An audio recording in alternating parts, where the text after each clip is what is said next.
Hai semua, selamat kembali ke semester 2 dan video kali ini kita nak tengok berkaitan dengan Coulomb's Law atau lebih spesifik lagi, kita nak revise berkenaan dengan electrostatic force.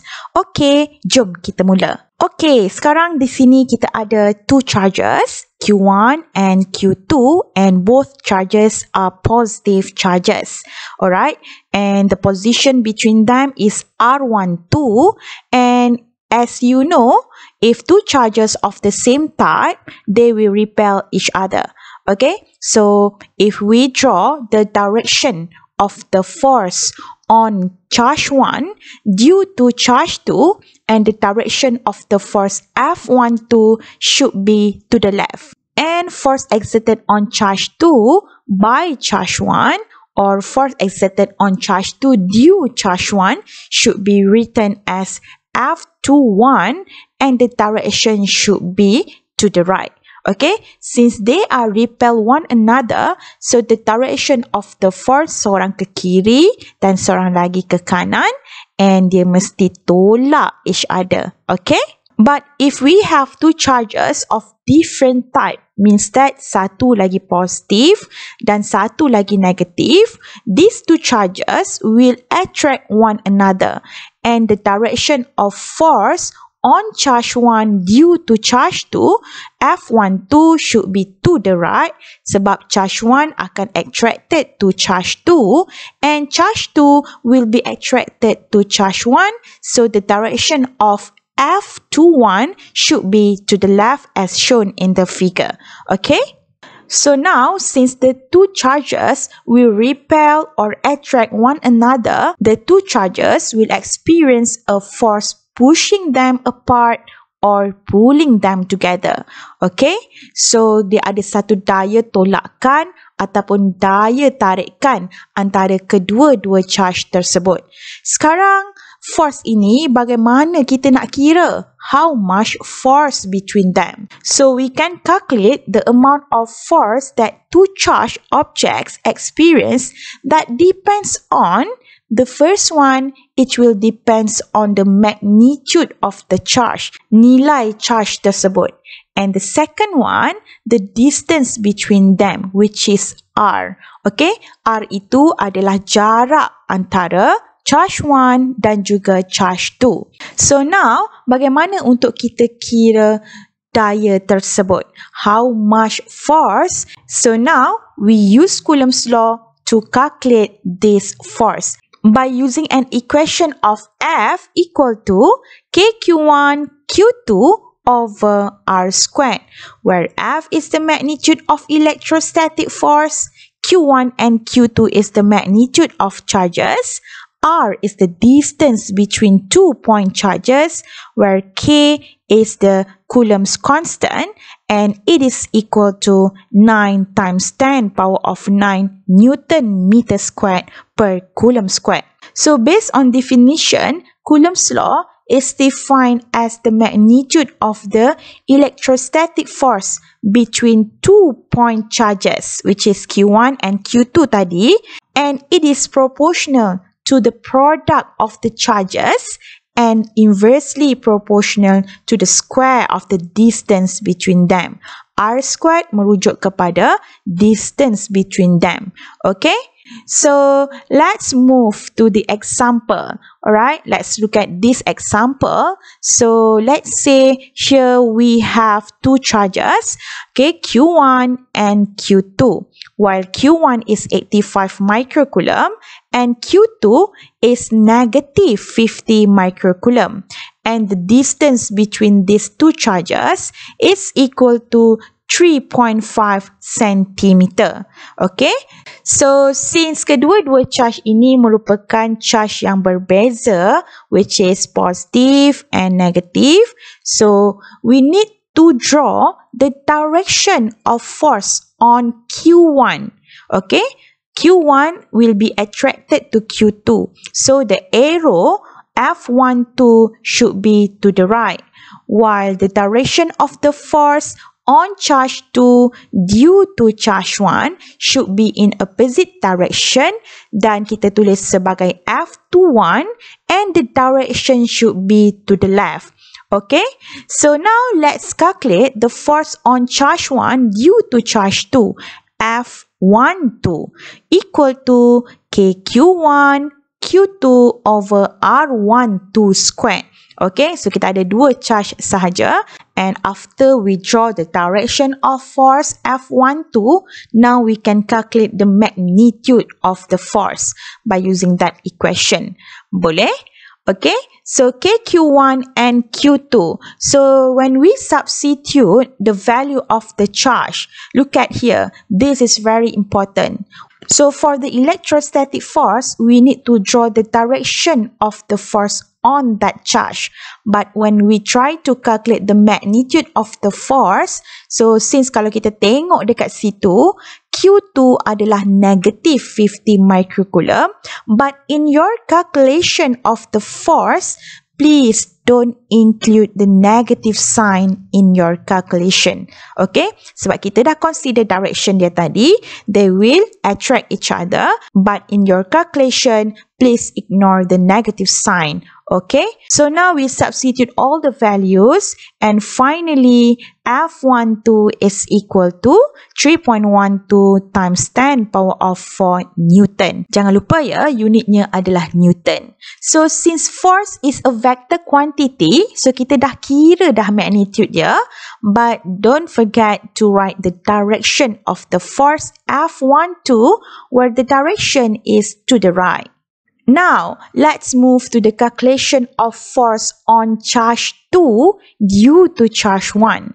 So, based on the equation of the Coulomb's law, F21, this time kita tulis sebagai F21. Kita baca dia adalah force on charge 2 due to charge 1. And the equation KQ2 Q1 over R12 squared. Jadi dekat sini kalau kita bandingkan equation F21 and F12, you can see here that both equations are quite similar, right? Sebenarnya kedua-dua equation ini adalah sama. Okay? So now, look at here, the direction of the force F21 is to the left, so that in your calculation, it is negative value. Okay, so F21, so when we try to calculate, we will get the same magnitude, nilai yang sama, and it is equal to 3.12 times 10 power of 4 Newton. The magnitude of both forces are the same, but the direction is opposite. Okay, satu ke kanan dan satu lagi ke kiri. So F12 can be positive value, but if F21 is to the left, so we can write the answer for F21 in terms of negative 3.12 times 10 power of 4 Newton, where the negative showing you that the direction of the force is to the left. So now look at here, the most important thing that you have learned based on example number 1, that the magnitude of both forces is the same but opposite in direction. That's why we can write F12 is equal to negative F21. Negative means that the direction is to the left. And the characteristic of electric force exerted on both charges is attractive force, since they are opposite sign of charges. And the last point is the sign of the negative charge can be ignored when you substitute the value in the Coulomb's law equation. So please remember these three important points, okay? Alright, now let's move to the second example. Let's say here we have 3 charges, and Q1 is a positive 12 microcoulomb, and here we have the second charge, which is Q2 equal to negative 20 microcoulomb, and the distance between them is 12 centimeter. And we have another charge, which is Q3, and it is positive 36 microcoulomb, where the distance between charge 2 and charge 3 is 20 centimeter. Okay, so sekarang soalan suruh kita kira find resultant force on charge 1 Ataupun soalan boleh tanya, find resultant force on charge 2 or find resultant force on charge 3. Okay, jadi bila you baca soalan, you tengok resultant force on charge yang mana satu. Okay, because this is very important because the question will guide you to draw the direction of all forces on that charge that mentioned in the question. Okay, alright, so before we try to solve, remember the first thing you must draw the direction of forces on the charge mentioned in the question. So kita selesaikan yang pertama. We want to draw all the forces on charge 1. So kita lukis dulu direction of force on charge 1 F12. Okay, means that the force on charge 1 due to charge 2. So since charge 2 is negative charge, means that charge 1 will be attracted to charge 2 and the direction of F12 should be to the right. Okay? And how about the force on charge 1 due to charge 3? Since Q3 is positive and Q1 is also positive, so the direction of F13 should be to the left. Kerana apa? Sebab charge 1 dan charge 3 will be repel one another. So Q1 dia akan tertolak ke arah kiri. So the direction of F13 should be to the left. Okay? And how about the calculation? So now we want to calculate the resultant force on charge 1. Dekat charge 1 tadi kita dah lukis dua daya which are F12 and F13. Okay, so kita tambahkanlah sebab kita nak cari resultant force ataupun total force on charge 1. So F1 will equal to F12 plus F13.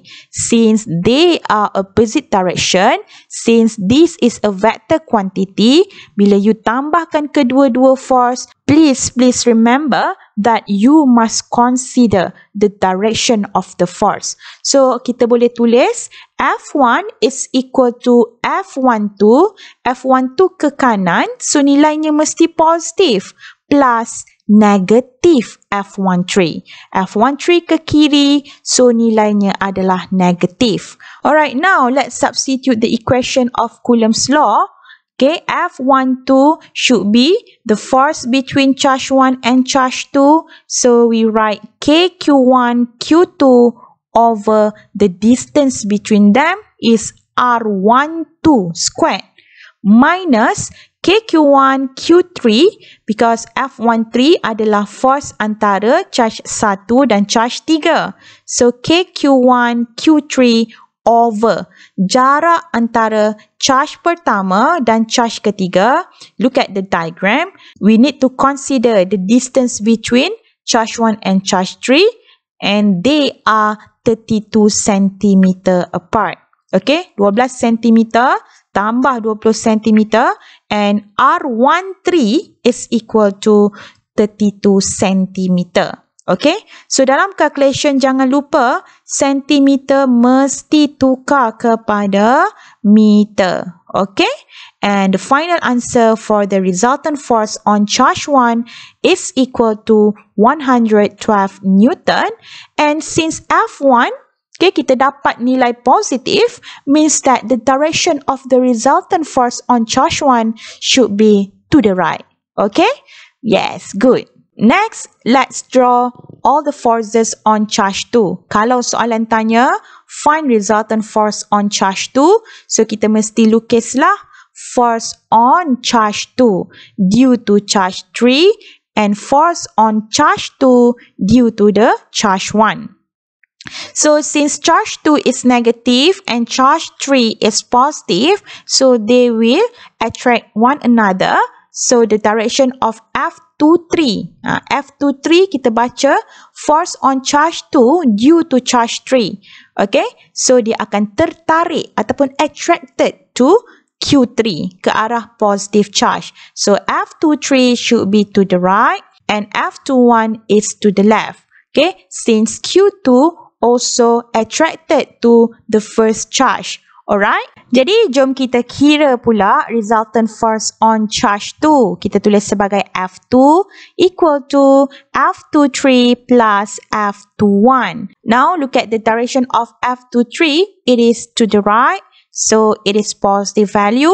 But for F21, it is negative value since the direction of F21 is to the left. Okay, the direction of force positif ke negatif ke sangat penting dalam you punya calculation. Kalau tidak, resultant force awak akan salah. So now by using equation of electrostatic force, F23, the force between charge 2 and charge 3. So kita masukkan KQ2 times Q3 over the distance between charge 2 and charge 3. Tengok betul-betul. Okay, so jarak antara charge kedua dan charge ketiga adalah 20 cm. Okay, and minus KQ2 Q1 over R21 squared. Jarak antara charge kedua dan charge pertama pula adalah 12 cm. Make sure you change to meter and don't forget to square the value of R. Okay, so now let's substitute all the values here. And after substitution, so the resultant force on charge 2 is equal to 12 Newton. Okay, kita masih dapat jawapan dalam positive value, means that the direction of the resultant force on charge 2 is to the right. Boleh? Alright, so now let's move to the third part. We want to calculate the resultant force on charge 3, and macam biasa kita perlu tengok soalan suruh kita kira apa. Resultant force on charge 3 means that we need to draw first all the forces, all the direction of forces on charge 3. Okay, so the first force is F31, means that the direction of force on charge 3 due to charge 1. Charge 3 adalah positive charge, charge 1 juga a positive charge. So F31, okay, means that charge 3 akan tertolak, will be repelled to the right. Okay, so F31 mesti to the right lah, sebab kita tengok charge 1 positive, charge 3 also positive. Kedua-duanya akan repel one another. Okay, but the direction of force between charge 3 and charge 2. Okay, kita nak lukis force on charge 3 due to the second charge. The second charge is the negative charge, means that charge yang ketiga akan tertarik, will be attracted to charge yang kedua. So now we have two opposite direction of forces, F31 and F32. So we can start to calculate the resultant force on charge 3. Okay, alright, now so let's write that F3 is equal to F31 plus F32. Sebab on charge 3 hanya ada dua saja, force F31 plus F32. And always remember that the direction of F32 is to the left. So when you substitute the force, F32 must be negative, since the negative sign showing that the direction of F32 is to the left. Okay? Jadi macam biasa, jangan lupa untuk substitute F31 minus F32. So F31 is the force between charge 3 and charge 1. So bahagi dengan R31. Jarak antara charge 3 and charge 1 adalah 32 cm ya. Okay. And F32 is equal to KQ3 Q2 over R32 squared. And after we substitute all the values, alright, so we will have the final answer for resultant force on charge 3 is equal to negative 124 Newton. So negative sign showing that the direction of the resultant force on charge 3 is to the left. Alright, so now let's try another example. Jom cuba contoh yang lebih mencabar. Okay, so here we have 3 charges, and given that F12 is equal to 5.4 Newton and F32 is 12.5 Newton. Okay, so now the question asks us to find what is the net electrostatic force on Q2.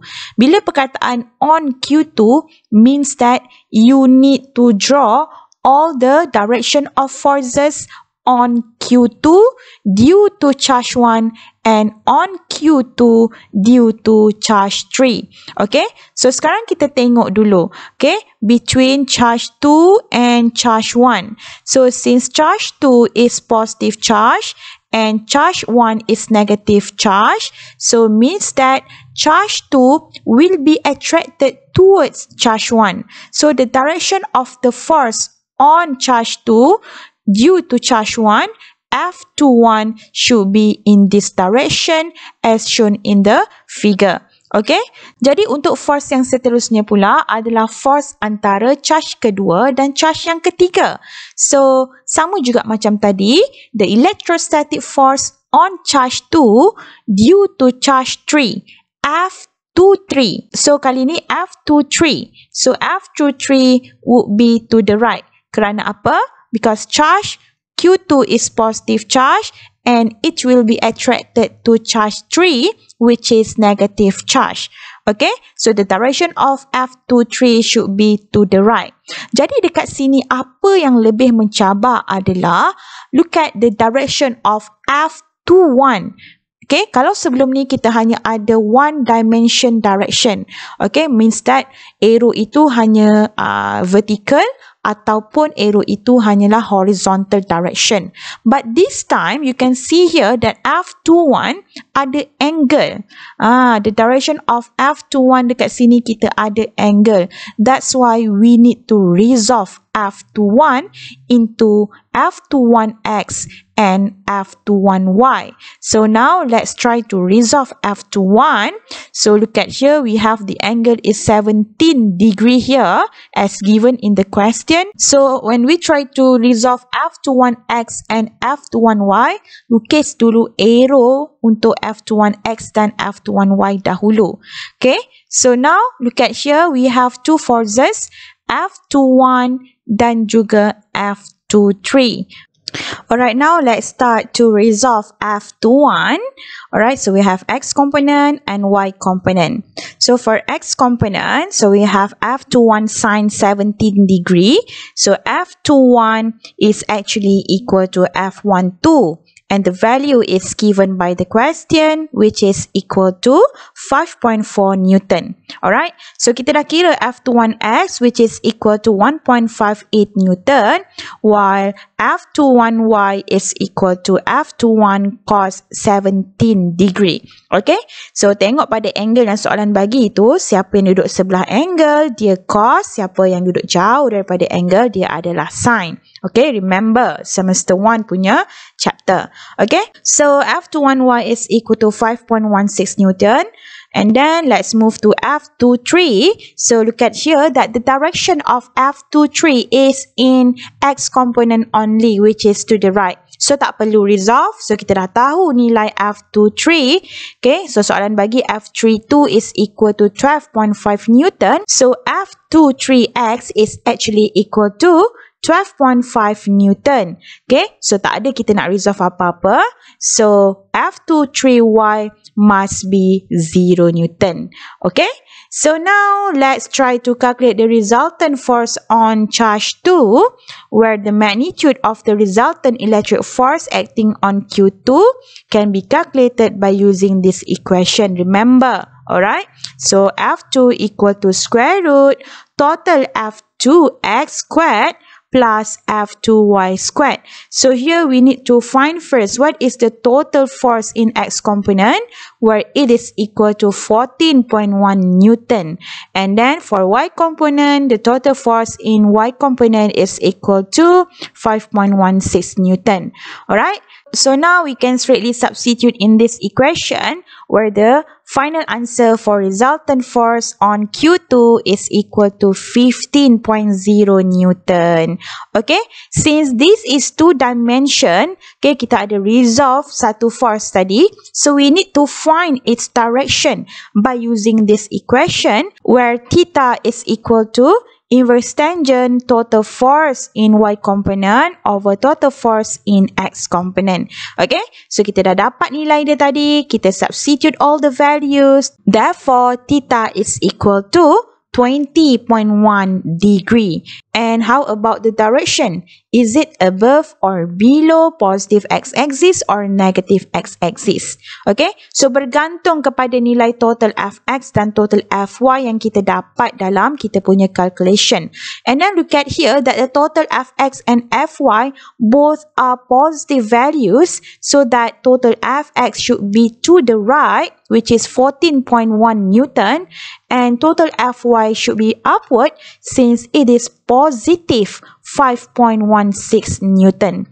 Therefore, the resultant force on charge 2 should be between Fx and Fy, and kita dah kira tadi F2 equal to 15 Newton and the angle is here 20.1 degree. So by looking at this diagram, so we can see here that the angle 20.1 degree is actually above positive x-axis. Itu cara kita tentukan dia above ke below, sebab masih ada yang tanya saya di ruangan komen sebelum ini. Okay, so I think that's all for this video. So don't forget to like and share, and see you in the next video. Alright, so bye bye. Assalamualaikum.